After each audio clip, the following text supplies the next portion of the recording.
Hello friends, എന്തൊക്കെയാണ് വിശേഷങ്ങൾ? എല്ലാവർക്കും സുഖമെന്ന് കരുതുന്നു.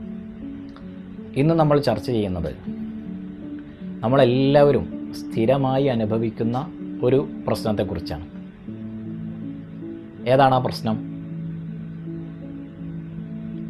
ഒന്നിനും പണം തികയുന്നില്ല.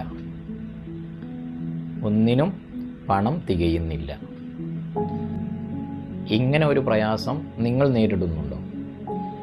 എങ്കിൽ തീർച്ചയായും നമുക്ക് നമ്മുടെ ഇപ്പോഴത്തെ ജീവിത സാഹചര്യത്തിലൂടെയും നമ്മുടെ മാതാപിതാക്കളുടെ ഒരു 10-20 വർഷം മുൻപുള്ള ജീവിത സാഹചര്യത്തിലൂടെയും ഒരു ചെറിയ യാത്ര നടത്താം. ഇന്ന് നമ്മൾ നാട്ടിലാണെങ്കിലും വിദേശ രാജ്യങ്ങളിലാണെങ്കിലും പല ആളുകളും അത്യാവശ്യം മാന്യമായ ശമ്പളം വാങ്ങുന്നുണ്ട്.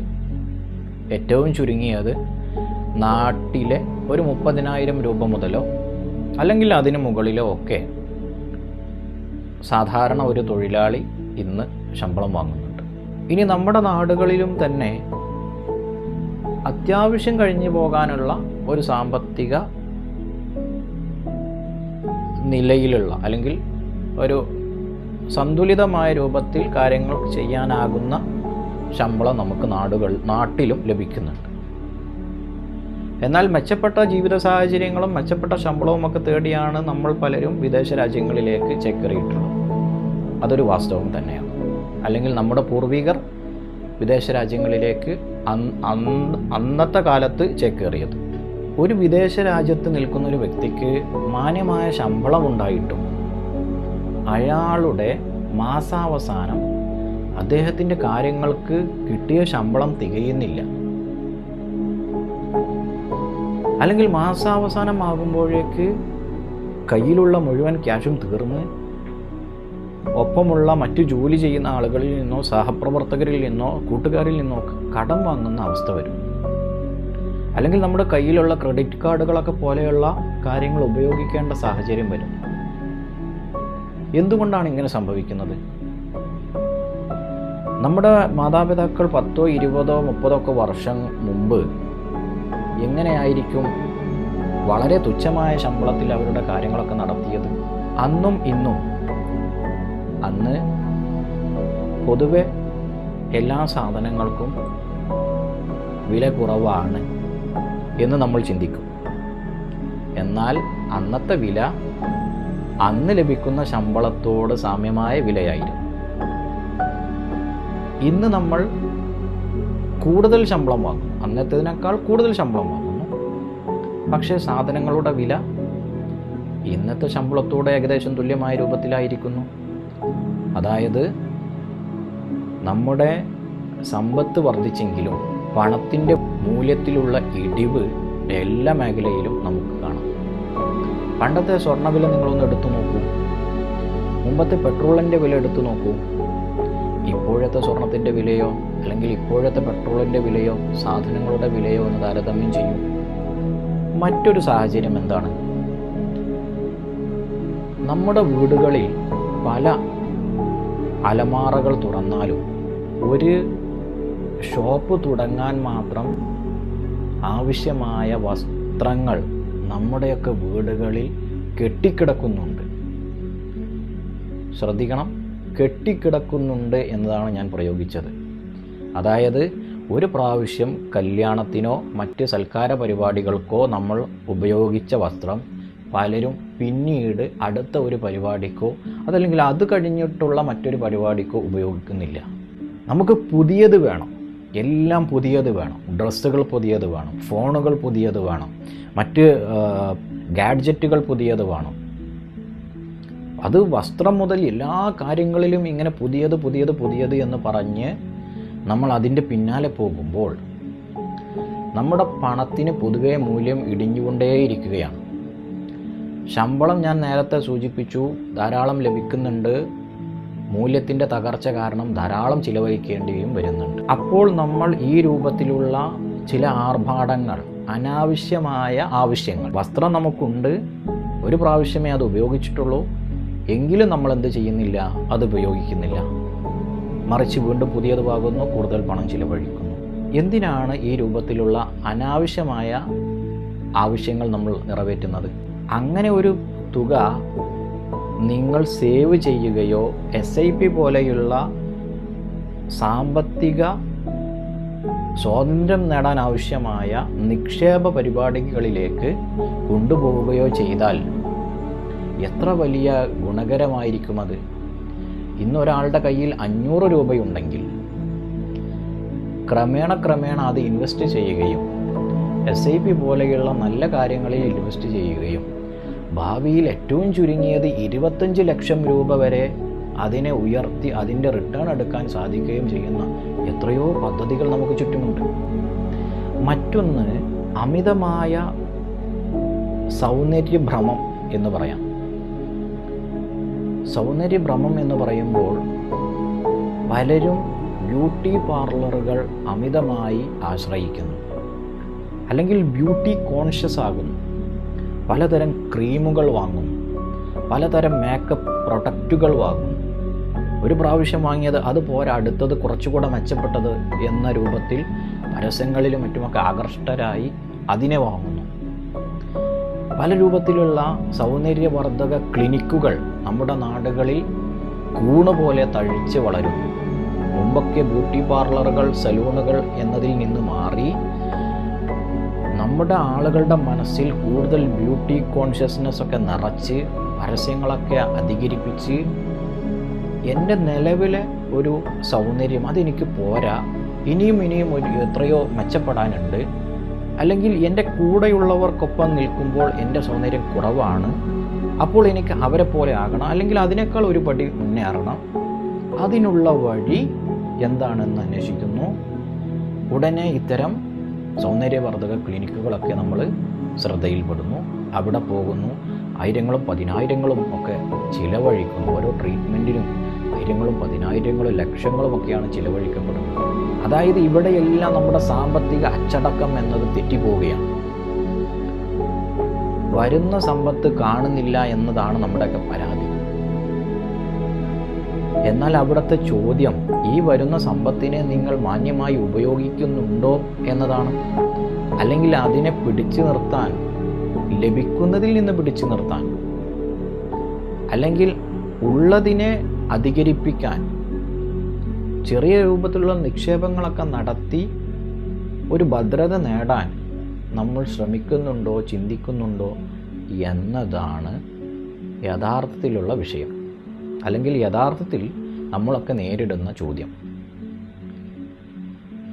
ഇനി പല പരിപാടികളും, ഇപ്പോൾ നമ്മുടെ പല ആനിവേഴ്സറികളും മറ്റ് ആഘോഷങ്ങളും മറ്റ് പല പരിപാടികൾ നമ്മുടെ വീടുകളിലും കുടുംബങ്ങളിലുമൊക്കെ നടക്കും, കല്യാണങ്ങൾ, അങ്ങനെ പലതും. ഇതിനെയൊക്കെ വലിയ ആർഭാടകരമായിട്ടാണ് ഇന്ന് പലരും ആഘോഷിക്കുന്നത്.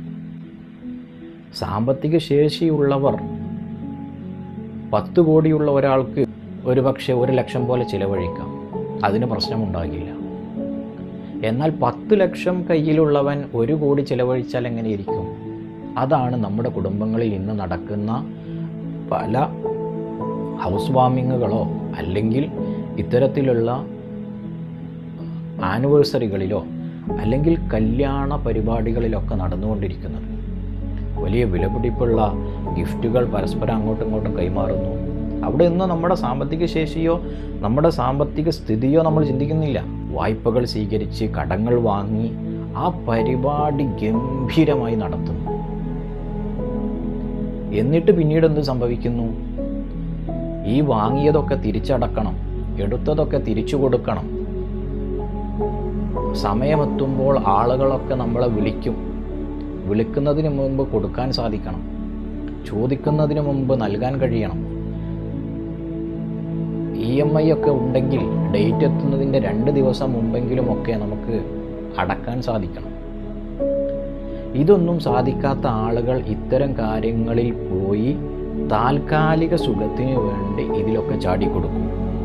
അന്ന് എല്ലാവരും കൂടും, എല്ലാവരും ആഹ്ലാദിക്കും, ആർമാദിക്കും, ആനന്ദ നൃത്തം ചവിട്ടും.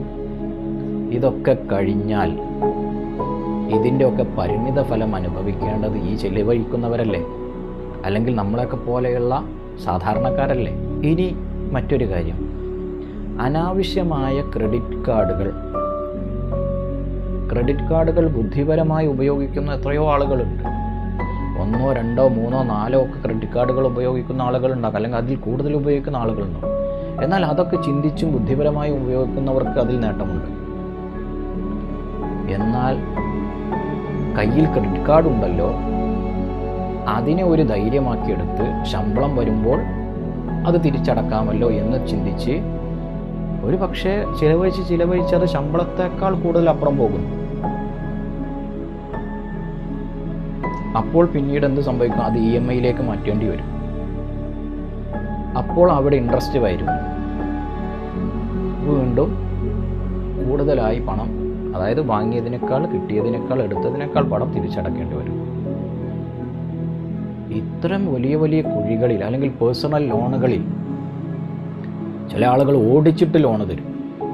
ഇതാ നിങ്ങൾക്ക് ഇത്ര രൂപ പാസ്സായിട്ടുണ്ട്, തീർച്ചയായും എടുത്തോളൂ, ഇപ്പോൾ നല്ലൊരു സമയമാണ്, നല്ലൊരു ഓഫറാണ്, ഇപ്പോൾ എടുത്തില്ലെങ്കിൽ കുറച്ച് കഴിഞ്ഞാൽ ഇത് നഷ്ടപ്പെടും, പിന്നീട് ഒരു പക്ഷേ നിങ്ങൾ ആഗ്രഹിക്കുന്ന സമയത്ത് കിട്ടിയില്ല എന്നൊക്കെ പറയും. നമ്മൾ എന്ത് ചെയ്യും?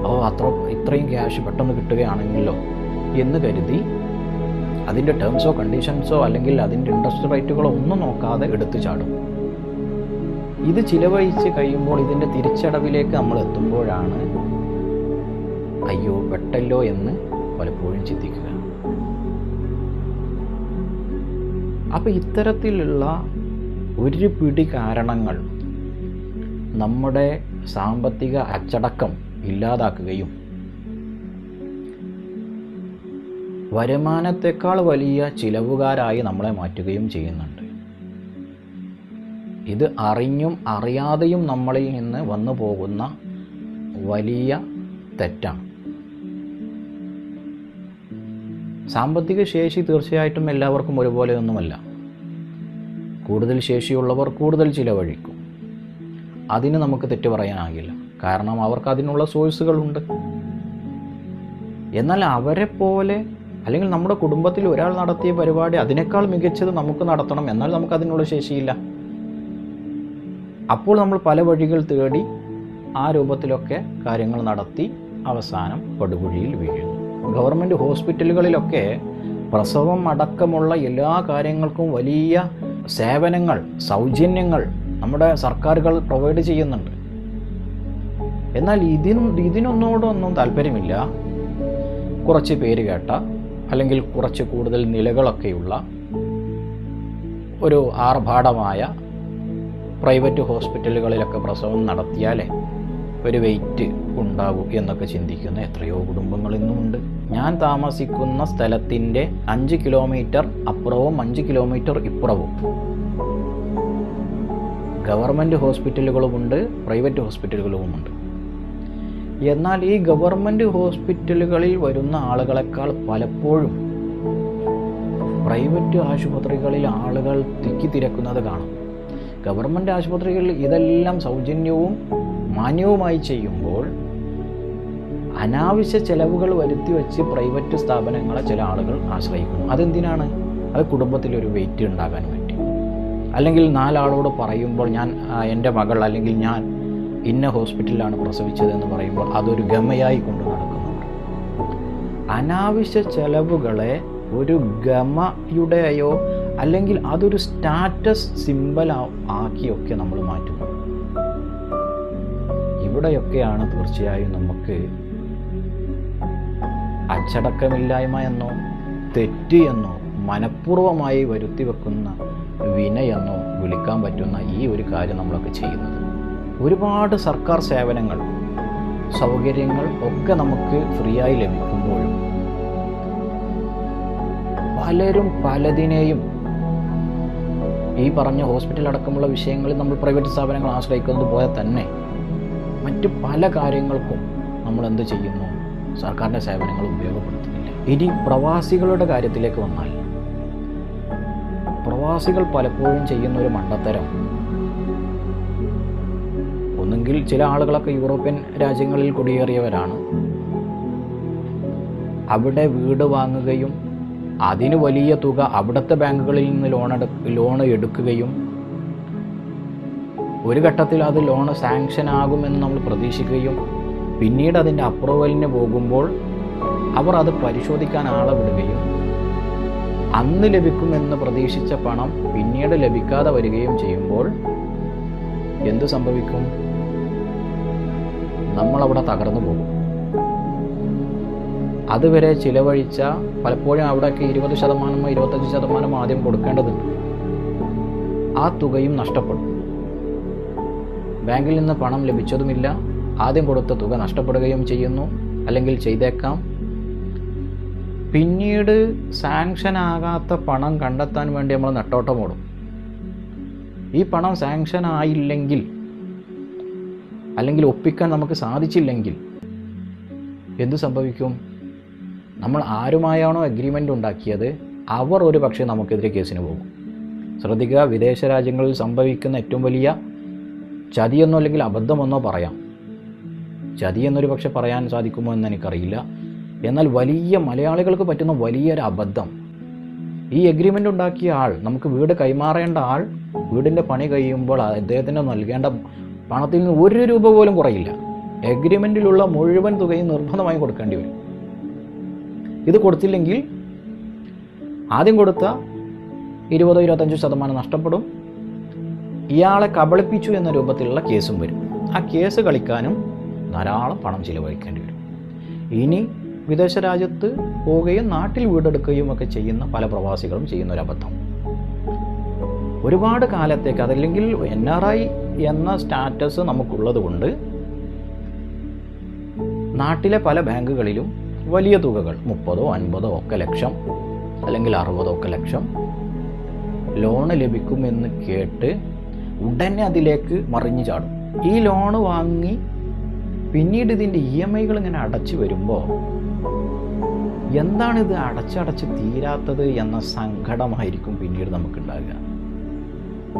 കാരണം 20, 25, 30 ഒക്കെ വർഷത്തേക്കായിരിക്കും അത്തരം ലോണുകളൊക്കെ നമുക്ക് തരിക.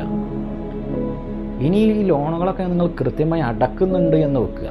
കൃത്യമായി EMI കൃത്യമായ മാസങ്ങളിൽ കൃത്യമായ അവധികളിൽ അടക്കുന്നു. എന്നാലും നിങ്ങളെടുത്ത ലോൺ അത്രയും വർഷം കഴിയുമ്പോൾ 30 എടുത്തവൻ ഒരു പക്ഷേ 60 അടച്ചിട്ടുണ്ടാകും. നമ്മുടെ പണം എവിടെ പോയി? 30 + 30 60 ലക്ഷം, അല്ലെങ്കിൽ എടുത്ത തുകയേക്കാൾ ഇരട്ടി തുക നമ്മൾ തിരിച്ചടക്കേണ്ടി വരും. ഇതൊക്കെ വലിയ അബദ്ധങ്ങളാണ്. പ്രിയമുള്ള പ്രവാസി സുഹൃത്തുക്കളോട് എനിക്ക് പറയാനുള്ളത്, സുഹൃത്തുക്കളെ, ഇതെല്ലാം വലിയ അബദ്ധങ്ങളാണ്. എല്ലാം ഒരുമിച്ച് വേണമെന്ന് പറയുമ്പോഴാണ് പലപ്പോഴും പല അബദ്ധങ്ങളും സംഭവിക്കുന്നത്. തീർച്ചയായും ഇത്തരം അബദ്ധങ്ങൾ നമ്മൾ സൂക്ഷിച്ചാൽ നമുക്കിതെല്ലാം നിയന്ത്രിക്കാൻ സാധിക്കും. നമുക്ക് എത്ര തന്നെ ശമ്പളം കിട്ടിയാലും അത് കാണാനില്ലാതെയാകുന്നതിൻ്റെ ചില കാരണങ്ങളെക്കുറിച്ചാണ് നമ്മളിവിടെ ചർച്ച ചെയ്തത്.